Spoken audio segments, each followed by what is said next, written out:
Dia 6 de agosto de 1945. O impensável acontece. No final da Segunda Guerra Mundial, os Estados Unidos lançam uma bomba atômica sobre Hiroshima, no Japão. –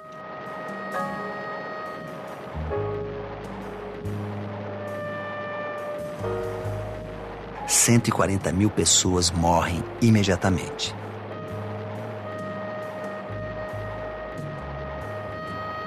Três dias depois, outra cidade japonesa, Nagasaki, também é aniquilada por uma bomba. Mais 80 mil são mortos.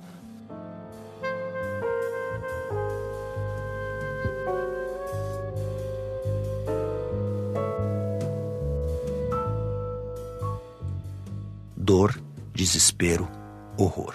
O mundo assiste assustado ao poder de destruição de uma arma nuclear pela primeira vez. O episódio marca o fim da Segunda Guerra Mundial e o início de um período que seria conhecido como Guerra Fria.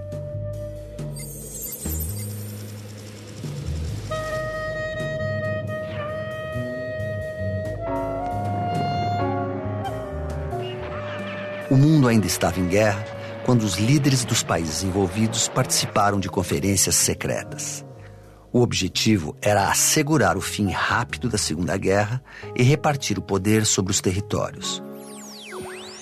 Uma das conferências aconteceu em Yalta, na Crimeia, em fevereiro de 1945. Porque estava muito claro que os soviéticos não abririam mão dos territórios que haviam conquistado, na Europa de Leste, na Europa Oriental e na Europa Central. Certamente os soviéticos exigiriam um pedaço, uma parte do território alemão, e os americanos também não abririam mão de manter sob seu domínio as áreas de influência, isto é, a parte da Europa Central, a Alemanha Ocidental e a Ásia, né? Então essa foi a partilha do mundo ali em Yalta, antes mesmo que a guerra acabasse. 6 meses depois dos acordos em Yalta, mesmo com as bases firmadas para o fim da guerra, Hiroshima e Nagasaki foram atacadas com bombas atômicas. As cidades já estavam destruídas. Então, por que a bomba? Primeiro, porque os Estados Unidos tinham desenvolvido a bomba e precisavam testar a bomba num cenário real, né? E não no deserto, subterrâneo e tal.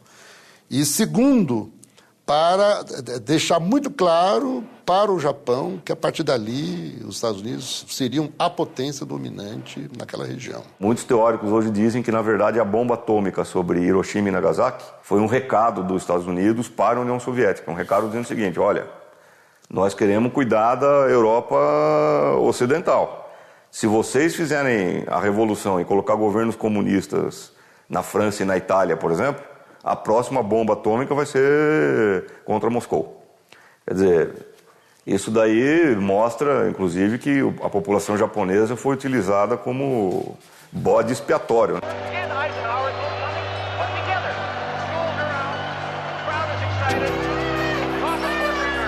Aliados na Segunda Guerra contra a Alemanha nazista, Estados Unidos e União Soviética saíram vitoriosos. A União Soviética havia perdido 20 milhões de civis e militares na guerra e começava um período de reconstrução. Já os Estados Unidos contavam com uma vantagem única: não ter tido guerra em seu território. Com isso, o mundo ficou dividido entre essas duas potências. Quer dizer, elas definiram o novo quadro político de alianças, de regiões de influência, porque elas foram as vencedoras da Segunda Guerra Mundial. It is fundamental that all military commanders must be governed by our laws and the constitutional guarantee of civilian control over the military. Mas assim que a guerra acaba, os aliados se tornam inimigos. Se antes Estados Unidos e União Soviética estavam do mesmo lado, agora dão início a um longo período de ameaças e conflitos. O mundo está dividido em dois. Então aí você tem como principal episódio, digamos assim, de toda o pós-Segunda Guerra Mundial, foi a divisão da Alemanha. A Alemanha foi dividida em 2 países, uma parte ficou sob a influência soviética, a outra parte ficou sob a influência dos Estados Unidos, e a divisão da Alemanha prova que já naquela época, em 45, 46, logo após a guerra, não havia mais diálogo possível, quer dizer, o conflito era evidente. A impossibilidade de acordo fez com que a capital da Alemanha, Berlim, também fosse dividida. Um lado era capitalista, o outro vivia sob regime socialista. Mais tarde, em 1961, o governo soviético ordenou a construção de um muro, impedindo a saída para o lado ocidental. O Muro de Berlim foi um dos maiores símbolos da Guerra Fria. A disputa entre Estados Unidos e União Soviética envolvia mais do que a influência sobre outros países. O que estava em jogo era a expansão de dois sistemas de governo opostos, o capitalismo e o socialismo.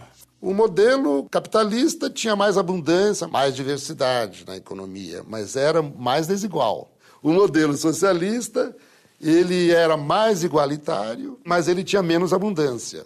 Tinha menos variedade de produtos na prateleira do supermercado. De um lado, você tinha um sistema funcionando com base na ideia da propriedade estatizada, do igualitarismo, das pessoas terem direitos iguais e não poderem ser discriminadas pelo dinheiro. E, de outro lado, a ideia da felicidade individual, cada um lutar pela sua própria felicidade. Não tem esse negócio de igualitarismo, é cada um por si, e a liberdade é a liberdade individual. E são dois ideais completamente distintos, né? Então, um é a igualdade social, o outro é a liberdade individual. Uma das expressões que melhor definiu o período da Guerra Fria foi dita pelo filósofo francês Raymond Aron: paz impossível, guerra improvável. Mas, se os regimes políticos opostos tornavam a paz impossível, por que a guerra era improvável? Vamos recordar que os Estados Unidos desenvolvem primeiro a bomba atômica, mas em 55, 56, a União Soviética já tinha a sua bomba nuclear. Calcula-se que no auge da Guerra Fria, as duas potências juntas poderiam destruir a vida sobre a Terra 60 vezes. Então, é óbvio que um confronto direto entre as duas potências seria o fim do mundo. Sem o combate direto, as duas grandes potências se enfrentavam de muitas maneiras. Havia uma corrida bélica. Além de fabricar armas e descobrir novas tecnologias para o combate, Estados Unidos e União Soviética faziam tratados militares com seus aliados. Cada potência controlava uma organização militar transnacional, né? Do lado ocidental é a OTAN, a Organização do Tratado do Atlântico Norte, que existe até hoje, que congrega toda a Europa Ocidental e é comandada pelas Forças Armadas norte-americanas. E do lado soviético, o Pacto de Varsóvia, obviamente, comandado, controlado pela União Soviética, que reunia as forças militares da União Soviética e dos países sob a sua órbita de influência, não é? Principalmente Polônia, Hungria, Romênia, Tchecoslováquia. Na economia, os Estados Unidos fez muitas alianças.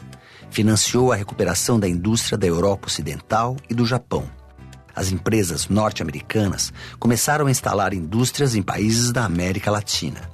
Já a economia da União Soviética dependia do sucesso dos planos do governo. Todos os esforços eram para erguer a indústria de base soviética e sustentar a indústria bélica. Os Estados Unidos e a União Soviética tinham também como estratégia de enfrentamento apoiar guerras em outros países. Foi o que aconteceu em 1950, no primeiro conflito armado da Guerra Fria, a Guerra da Coreia. A divisão da Coreia aconteceu após a Segunda Guerra Mundial. O Norte se tornou socialista e aliado da União Soviética, enquanto o Sul ficou sob a influência norte-americana. Mas a divisão gerou conflitos. E a guerra começou quando os norte-coreanos, com o apoio da China e da União Soviética, invadiram a Coreia do Sul. Os Estados Unidos reagiram imediatamente enviando tropas. Essa guerra, como nós sabemos, do jeito que ela começa, ela termina, isto é, sem resolver o conflito. Nem os comunistas do Norte venceram os ocidentais, né, do Sul, e nem os ligados ao mundo capitalista do Sul venceram os comunistas. Então, a Coreia permanece exatamente dividida como ela era. Em Coreia do Norte e Coreia do Sul até hoje. Talvez seja o retrato do que foi a Guerra Fria.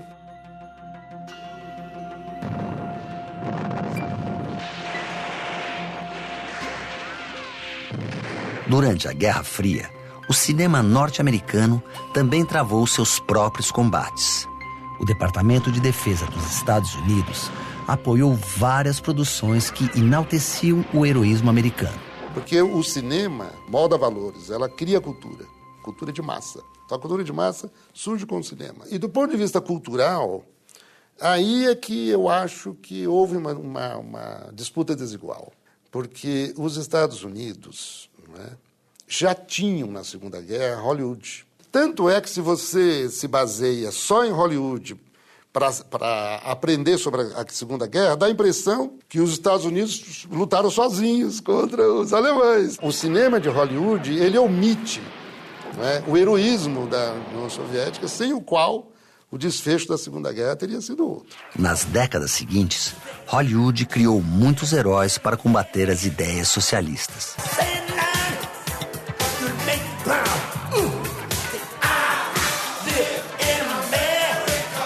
Um dos mais populares surgiu nos anos 70. Rocky Balboa chegou a lutar contra um soviético para provar a superioridade norte-americana. O lutador russo tinha até nome de vilão, Drago.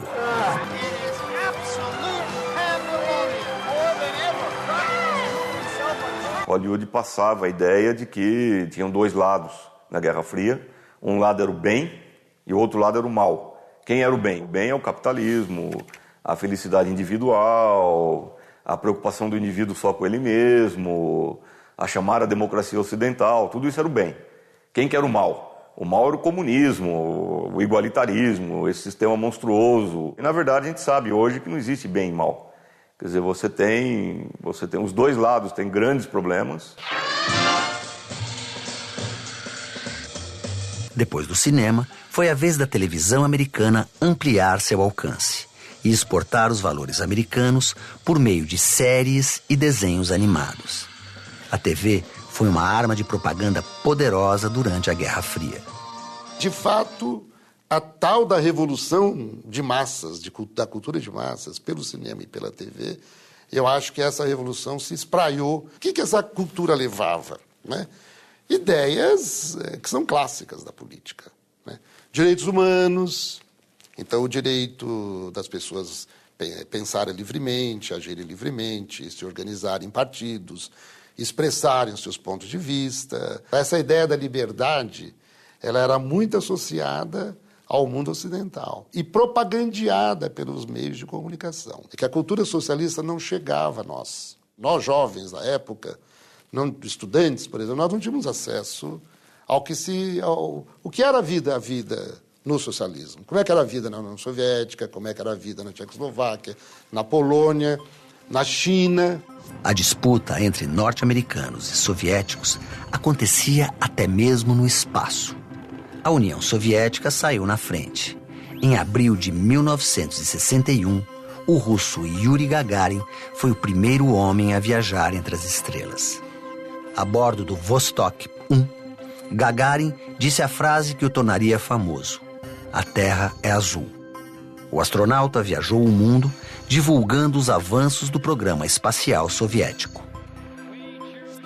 Poucos meses depois, o presidente norte-americano John Kennedy garantia: os Estados Unidos devem chegar à Lua até o final dos anos de 1960. Mas por que a corrida espacial era tão importante? Na propaganda dos Estados Unidos, a União Soviética era um país atrasado, não tinha nada ali, os caras viviam andando em burro, em cavalo, não tinha nenhuma evolução econômica, nem nada. De repente, o Yuri Gagarin é o primeiro cara a dar a volta em torno da Terra. Quer dizer, aí ele bateu os Estados Unidos. Isso daí causou pânico lá na Casa Branca, em Washington, entre os políticos dos Estados Unidos. Por quê? O comunismo estava ganhando a corrida espacial do capitalismo. Então, foi uma guerra dentro da guerra. Quer dizer, foi uma guerra dizendo o seguinte: nós vamos ganhar do comunismo na guerra pelo espaço. Não tinha nenhuma importância científica ir para a Lua. A União Soviética chegou na Lua antes dos Estados Unidos, porque ela mandou robô para a Lua. Isso pouca gente sabe. Mas os Estados Unidos queriam que um homem fincasse o pé na Lua e botasse a bandeira dos Estados Unidos na Lua por causa da propaganda. It's one small step for man, one giant leap for mankind. Em outubro outubro de 1962, todo o planeta viveu dias de tensão. A chamada crise dos mísseis nos levou a poucos passos de uma guerra nuclear. Um avião, um espião americano, fotografou a instalação de mísseis em Cuba apontados para os Estados Unidos. A União Soviética alegou que colocou os mísseis lá porque os americanos tinham colocado mísseis também na Turquia. E Cuba é ali, vizinho da Flórida, quer dizer, a 150 quilômetros dos Estados Unidos. E o John Kennedy, que era o presidente na época, falou, não, se continuar esse negócio aí, nós vamos para a guerra. E aí seria uma guerra nuclear mesmo, com consequências desastrosas para toda a humanidade. Mas não houve um confronto, houve apenas uma situação de muita tensão, mas que foi resolvida diplomaticamente. Mas o que acontecia é que os chefes das grandes potências, eles tinham uma linha direta entre eles, justamente para usar em épocas de crise, né? Era o famoso telefone vermelho, que na verdade não era um telefone, era um complexo de comunicação por rádio, que permitia que os dois entrassem em contato se fosse necessário. E foi necessário. 13 dias depois, a União Soviética concordou em retirar os mísseis. E os Estados Unidos assumiram o compromisso de não invadir Cuba. A Guerra Fria, no entanto, ainda traria episódios sangrentos. Quando os Estados Unidos finalmente fincaram a bandeira em solo lunar, americanos e soviéticos já estavam envolvidos em outra guerra, a Guerra do Vietnã. Quando acaba a Segunda Guerra, algumas potências coloniais tentaram retomar suas antigas colônias. Então, a França, por exemplo, tentou retomar a Indochina, que é o Vietnã, Laos e Camboja. Mas os vietnamitas reagiram e aí começa uma guerra entre o Vietnã e a França. A França perdeu a guerra e o país foi dividido em 1954. O Vietnã do Norte se tornou um país de orientação comunista. O Vietnã do Sul passou a ser governado por um regime capitalista e ditatorial apoiado pelos Estados Unidos. Os conflitos eram constantes. Para frear os avanços comunistas e evitar que o país fosse dominado pelos soviéticos, os norte-americanos começam uma guerra contra o Vietnã do Norte em 1964. O poder dos Estados Unidos se traduzia em bombardeios sistemáticos, helicópteros e armas químicas. Apesar de seu grande poder militar, os Estados Unidos sofreram várias derrotas. Milhares de soldados foram mortos e os protestos pela paz tomaram as ruas exigindo o retorno das tropas. Em 1973, os norte-americanos finalmente se retiraram do Vietnã, que se reunificou sob um governo socialista. Foi a guerra que os Estados Unidos perderam. E perderam graças ao heroísmo do povo vietnamita. Enquanto os Estados Unidos bombardeavam os camponeses vietnamitas com armas químicas, calcula que eles mataram 2 milhões de seres humanos. No Laos, Vietnã e Camboja. Como é que essas tropas foram derrotadas? Foram derrotadas por camponeses armados com bambu, às vezes com lança, com pedra, com armadilhas que eles faziam no meio da mata. Era o povo vietnamita querendo o seu direito à terra, o direito à sua vida e a existência de ditadores que eram pró-Estados Unidos que queriam impedir isso. A União Soviética também não é anjinho, quer dizer, ela usava os povos também para fortalecer as suas posições. Os anos de 1960 e 70 trouxeram novos valores e atitudes. Manifestações contra as armas nucleares aconteciam nos Estados Unidos e na Europa, especialmente na Alemanha. Os hippies levavam às ruas o lema paz e amor. Em maio de 1972, Estados Unidos e União Soviética firmaram o primeiro acordo para desarmamento e controle de fabricação de armas nucleares. Ao longo dos anos, viriam outros. O fim da Guerra Fria envolveu acontecimentos como a queda do Muro de Berlim, em 1989, e a fragmentação da União Soviética, em 1991. Além da certeza de que a vida na Terra poderia acabar em um instante, a Guerra Fria deixou outras marcas. Essa corrida armamentista provocou, nos dois lados, uma modernização, um avanço em termos de ciência e tecnologia, como nunca se havia assistido na história da humanidade. Por exemplo, vou falar de 2 aplicativos tecnológicos que foram desenvolvidos nessa corrida armamentista. Primeiro é o GPS. E outra coisa é a internet. Onde nasceu a internet? Nas Forças Armadas. Originalmente eram 4 grandes centrais de informação em 4 universidades dos Estados Unidos, uma podendo se comunicar com a outra, porque os caras calculavam que se houvesse um ataque nuclear contra os Estados Unidos, eles tinham que ter 4 centros de dados independentes uns dos outros para preservar a memória do país. Quer dizer, a economia no século XX, toda ela foi basicamente movimentada pela corrida armamentista, porque era a tecnologia da corrida armamentista que alimentava a indústria de consumo. Enquanto durou, a Guerra Fria se caracterizou por confrontos indiretos, disputas estratégicas e ideológicas. Uma guerra sem vencedores. Será? Se você considerar a Guerra Fria como uma luta entre 2 blocos, um dos blocos venceu, que foi o capitalismo. Agora, será que o capitalismo venceu mesmo? Se você vê o mundo pós-Guerra Fria, você tem 1 bilhão de seres humanos passando fome. Eu acho que o capitalismo também perdeu. O socialismo também não deu certo. O que é que sobra para a humanidade? Esse que é o problema.